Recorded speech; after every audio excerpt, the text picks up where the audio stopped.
Taiwan ইস্যুতে সামরিকভাবে জড়ালে শোচনীয় পরাজয় হবে জাপানের। তাহলে আবারও কি এক নতুন সংঘাতের মুখোমুখি হতে যাচ্ছে এশিয়া? সে প্রশ্ন কিন্তু থেকেই যাচ্ছে।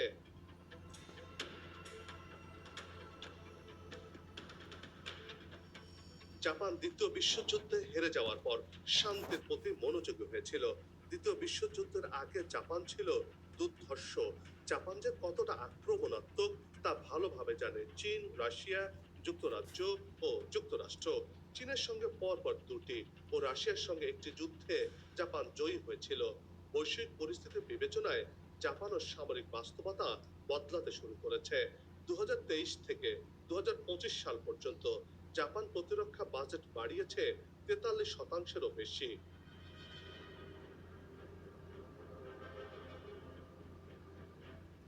গ্লোবাল ফায়ার পাওয়ারের 2025 সালের তথ্য বলছে জাপানের সামরিক শক্তি প্রযুক্তি নির্ভর, দ্রুত প্রতিক্রিয়াশীল এবং অত্যন্ত আধুনিক। সামরিক শক্তিতে জাপান বর্তমানে বিশ্বের অষ্টম শক্তিধর দেশ। দেশটির সক্রিয় সৈন্য সংখ্যা প্রায় 2,47,000, আর রিজার্ভে রয়েছে আরো 56,000 সৈন্য। জনশক্তি সীমিত হলেও উচ্চমানের প্রশিক্ষণ, শৃঙ্খলা এবং উন্নত সামরিক প্রযুক্তি তাদের প্রকৃত শক্তিকে বহুগুণে বাড়িয়ে দিয়েছে। জাপানের এয়ার ডিফেন্স এশিয়ার অন্যতম শক্তিশালী। আকাশ সুরক্ষায় তাদের হাতে রয়েছে প্রায় 1,443টি বিমান, যার কেন্দ্রে F-35 এবং FJ এর মতো সর্বাধুনিক ফাইটার জেটও রয়েছে। এগুলো মূলত প্রতিরক্ষা ও আকাশ নিয়ন্ত্রণে ব্যবহার করা হয়।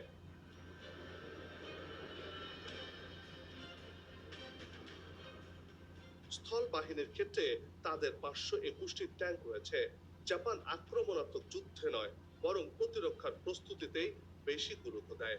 দ্রুত মোতায়েনযোগ্য ইউনিট, আধুনিক যোগাযোগ ব্যবস্থা এবং উচ্চমানের লজিস্টিক কাঠামোতে তাদের স্থল বাহিনীকে কার্যকর করে তুলেছে। নৌবাহিনী জাপানের সবচেয়ে শক্তিশালী দিকগুলোর একটি।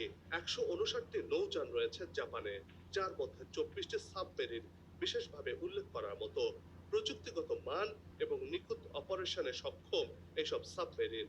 আরও রয়েছে 4টি হেলিকপ্টার ক্যারিয়ার, বড় যুদ্ধ জাহাজ, যেগুলো সংকট মুহূর্তে দ্রুত প্রতিক্রিয়া ও প্রতিরক্ষামূলক কার্যক্রমে গুরুত্বপূর্ণ ভূমিকা পালন করে। জাপান হলো যুক্তরাষ্ট্রের সামরিক জোটের অন্যতম সদস্য।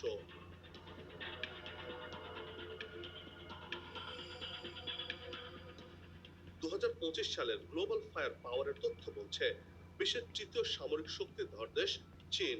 এই দেশের সক্রিয় সৈন্য সংখ্যা প্রায় 21 লাখ, আর রিজার্ভে রয়েছে আরো 9,50,000। সংখ্যা এবং আকারে চীনা বাহিনী বিশ্বের বৃহত্তম। আকাশ প্রতিরক্ষায় চীনের 3,221টি বিমান রয়েছে, যার মধ্যে ফাইটার জেটের সংখ্যা প্রায় 1,500টি। এদের মধ্যে জে-20, জে-6, জে-10সি এবং SU-35 স্টেলথ ও সর্বাধুনিক ফাইটার জেট রয়েছে। চীনই প্রথম ষষ্ঠ প্রজন্মের যুদ্ধ বিমানও তৈরি করেছে, যা কিনা কোনো প্রতিরক্ষা ব্যবস্থায় শনাক্ত করতে পারবে না। এই যুদ্ধ বিমান তৈরি করে দুনিয়াতে হইচই ফেলে দিয়েছে চীন। অন্যদিকে চীনের যুদ্ধ বিমান দিয়ে যুদ্ধ করে পাকিস্তান সুফল ঘরে তুলেছে, সে কথা সবারই জানা।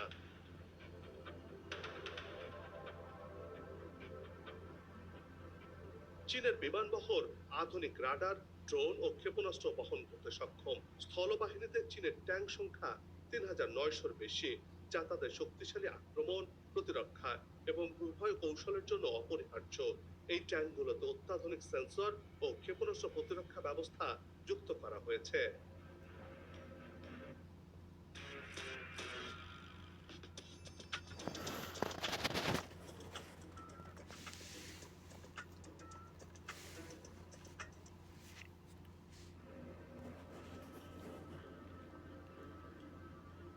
চীনের নৌবাহিনী বিশ্বের 1 নম্বর অবস্থানে রয়েছে। এই বাহিনীর হাতে 753টি নৌযান রয়েছে, যার মধ্যে সাবমেরিন 75টি। আবার এসবের মধ্যে নিউক্লিয়ার ক্ষমতা সম্পন্ন নৌবহরও রয়েছে। আধুনিক ডেস্ট্রয়ার, এয়ারক্রাফট ক্যারিয়ার এবং পূর্ণাঙ্গ জাহাজ রয়েছে চীনা বাহিনীর হাতে। পারমাণবিক শক্তিধর চীনের হাতে রয়েছে 600টির বেশি পারমাণবিক ওয়ারহেড। সম্প্রতি চীনের সামরিক প্রদর্শনী বিশ্ববাসীকে চমকে দিয়েছে। এই প্রদর্শনীতে যেসব অস্ত্র দেখানো হয়েছে তা দেখে মার্কিন যুক্তরাষ্ট্রের চোখ কপালে উঠেছে। গভীর চিন্তার ভাঁজ ফেলে দিয়েছে প্রেসিডেন্ট ট্রাম্পের কপালে। কেননা আমেরিকার বহরেও এসব অস্ত্র নেই যা চীনের সংগ্রহে রয়েছে।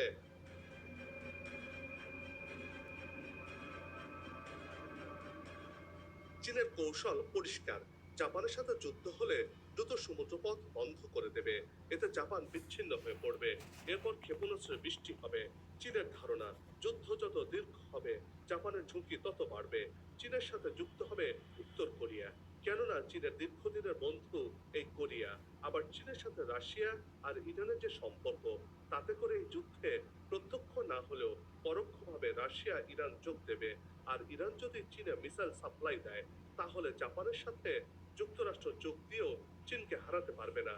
যার প্রমাণ ইসরায়েল ইরান যুদ্ধে দেখা গেছে। সেই যুদ্ধে ইসরায়েলকে মার্কিন যুক্তরাষ্ট্র সাপোর্ট করেছিল, তারপরও ইসরায়েলের মাটি তছ নছ করে দিয়েছে ইরানের ক্ষেপণাস্ত্রগুলো।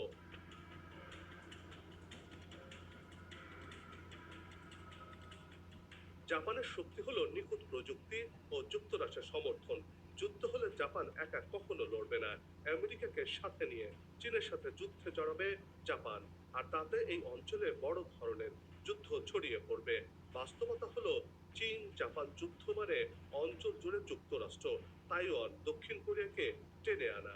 তখন এই যুদ্ধ আর আঞ্চলিক নয়, বৈশ্বিক সংঘর্ষে রূপ দেওয়ার আশঙ্কা দেখা দেবে। বর্তমান বিশ্ব এমনিতে যুদ্ধের দামামায় ক্লান্ত। আরেকটি যুদ্ধের ভার বহন করতে পারবে কিনা সেটি ভেবে দেখা দরকার।